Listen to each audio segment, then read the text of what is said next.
Oh boy. What's up, good people? Mark Holmes here, and as always, I want to say thank you all for watching, commenting, subscribing, and being part of the Joe Blue Sports Report. Without you guys, as well as you ladies, you know that this literally does not work. Man, I am exhausted, and I don't know if it was, the work we've been doing here at the Red Brick House or just watching that Carolina Bears game. The Bears ended up winning. That was one ugly, as Arnold Schwarzenegger would say, you are one ugly mother effer. Trying not to cuss, even though Brian did get me out there kind of ticked off and stuff tonight. But I'm not going to talk about that's all good. That's my buddy there. The Cowboys, the Cowboys have an opportunity. Actually, I think Brian was literally saying he thinks we're going to go win the next 5 games. I was like, damn. That was before he ended up killing Dak Prescott, but that's another thing itself. And I could see us beating the Giants and beating the Commanders that have gotten rid of 2 of their defensive stars, and beating the Panthers. We're really good on Thanksgiving with the Commanders, and going to after seeing Carolina, seeing that team, that's almost like a bye week as long as the Cowboys show up to play. And then we have the Eagles at home, where the Cowboys have played really, really good, and we have Seattle, I believe, at home. The thing you look at, and he's right, when you from the standpoint of saying the next game we play on the road is against the Carolina Panthers. Yeah. Now, I know people will say, well, you didn't beat anyone. Oh, if we beat the Eagles, I guess that's beating somebody and splitting with them. But sometimes, you think about New England, that typically everybody in their division was ass-ass, that they literally had 6 gimme games. They don't have to win 4 or 5 other ones and pretty much be just about the number 1 seed in the AFC, because the AFC wasn't that strong. And then they're going into playoffs healthy and make that run and stuff. The thing about football that's kind of crazy is you can be bad one week and the next week be world beaters and the next week be bad.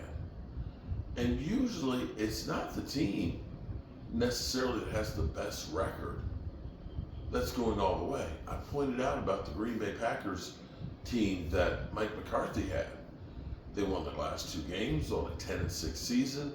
Aaron Rodgers wasn't the bad man. He had 28 TDs and 11 interceptions, which would be pedestrian for Aaron Rodgers now. Their offense was only 10th in scoring, and they had a great defense. And they literally went on the road to Philadelphia, on the road to Atlanta, on the road to the Bears, to the Super Bowl in Dallas, going against an Steeler team with Big Ben, and win the Super Bowl. It's football, man. And, we'll see this weekend what happens with San Francisco. I'm curious to see how they react after the bye week, if they're beginning to get things back together. I mean, Jacksonville is not a pushover by any stretch of the imagination. And so, are San Francisco going to get back to where they were? Or are they going to continue that slide? Is Brock Purdy that dude? Or is he second-year slump? Eagles, now possibly losing to Kobe Dean. You don't know how long Travis Kelce's going to be gone. Not Travis Kelce. Dallas Goedert being gone. And with Dallas Goedert being gone, he looks like he's not going to be there against us. If he goes on IR, he's going to miss 4 games. You don't know what it's going to look like for all these teams. And I know somebody's going to accuse me of cheering on injuries. I'm not cheering them on, but they're reality because we have had them. But the thing that still bugs me, as we sit here, whenever the Cowboys fall short, it's always looked at as just Dak. Hey, we had this discussion tonight, and I had said, because I was looking at the statistics, I hadn't kept up with what Bobby Wagner was doing since he went back to Seattle after going to the Rams. But you'll recall when he first was released by Seattle, Dan Quinn was talking to him. Bobby Wagner wanted to come to Dallas. You know what Bobby Wagner is right now, 5th in the NFL in tackles for Seattle this year? His contract is only like $5.5 million. You remember DeAndre Hopkins, who wanted to be here, who was hanging out with Des Bryant in Dallas, and say, Cowboys, what's up? You know his cap number this year is only $3.9 million, and I think it's $12 million next year. Do you think if we had had DeAndre Hopkins starting instead of Michael Gallup with Brandon Cooks and CeeDee Lamb, that offense would be unstoppable? Do you think that if we had a Bobby Wagner, who is 5th in the NFL right now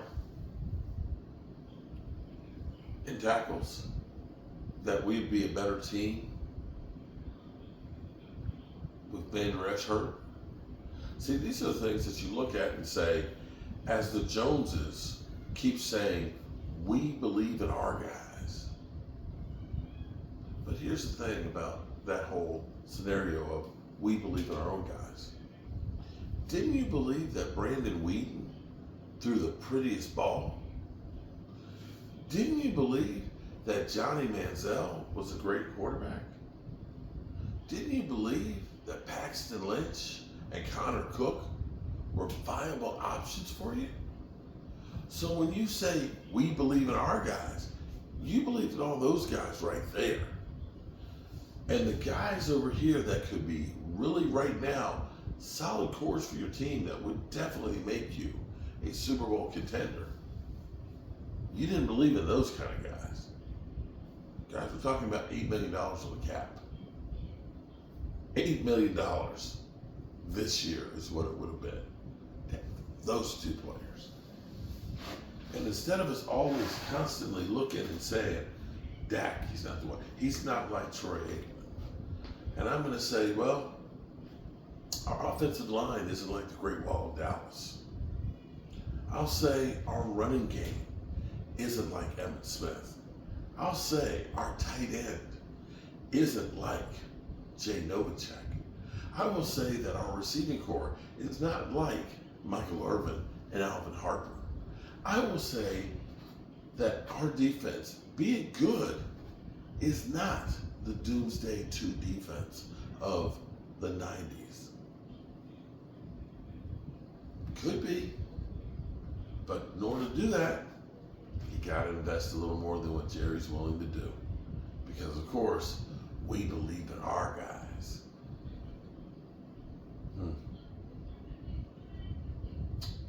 Yeah. Tonight was a great time. You know, Game Time and we kept going back and forth. Poor Primetime Phil, I think he didn't know what to think. But that was a great time with my buddy. Ugh. But I'm tired right now. And it's going to rain tonight. I need to get this floor sander tomorrow morning so I can start sanding out the floor downstairs and maybe even up here some too. So we got some work to do. But as always, you know, I appreciate you. And I guess I put a little too much gas in there this go around. We're just going to keep it right there for a second. Remember, tell the people you love them. Because you might not get the chance again. And I love you guys. And hopefully, we'll all see each other tomorrow. Peace out.